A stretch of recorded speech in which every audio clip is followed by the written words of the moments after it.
வணக்கம் ஃப்ரெண்ட்ஸ். இன்னைக்கு டே ஜீரோ ஏன்னா அந்த வாரத்துக்கே ஒரு நாள் தான் ஜிம்முக்கு போனேன். அதுவும் பேக் டே மட்டும் தான் போனேன்.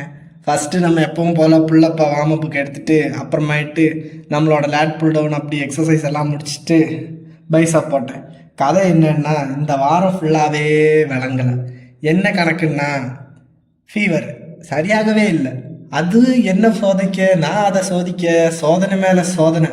சரி, சோதனை தான் முடியும் பார்த்தா சாப்பாடு சாப்பிட முடியல. நம்ம டயட் ஃபுட்டே அப்படி ஒரு மாதிரி வர ஆரம்பிச்சிருச்சு. சரி, ஒரு நாள் சீட் பண்ணிப்போம் அப்படின்னு நினச்சா அந்த வாரம் ஃபுல்லாகவே சீட்டு மட்டும்தான் ஆயிருக்கு. ஒரு நாள் கூட ப்ரோட்டீன் இன்டேக் கரெக்டாக இல்லை. என்னடா அப்படிங்கிற மாதிரி ஆயிடுச்சு. அப்புறம் என்ன ரிசல்ட் போச்சு, ஏற்றுனதெல்லாம் பாதி வத்திடுச்சு. இனி என்னச்சியே திரும்ப ரீபில்டு பண்ண வேண்டியதான்.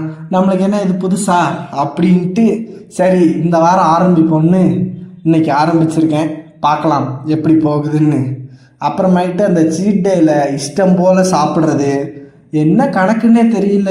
அப்படி போகுது, நாள் போகுது, போய்கிட்டே இருக்குது. ஜிம்முக்கும் போகலை, எங்கேயும் போகலை. ஆனால் ப்ரோட்டீன் வாங்கி வைக்கிறதுல மட்டும் குறை வைக்கலை. எப்பவும் போல் 2 தட்டு முட்டை. அப்புறம் அப்கிரேட் பண்ணலான்னு கடைக்கு போய் S25 அல்ட்ரா 24 அல்ட்ரா செக் பண்ணி பார்த்தேன்.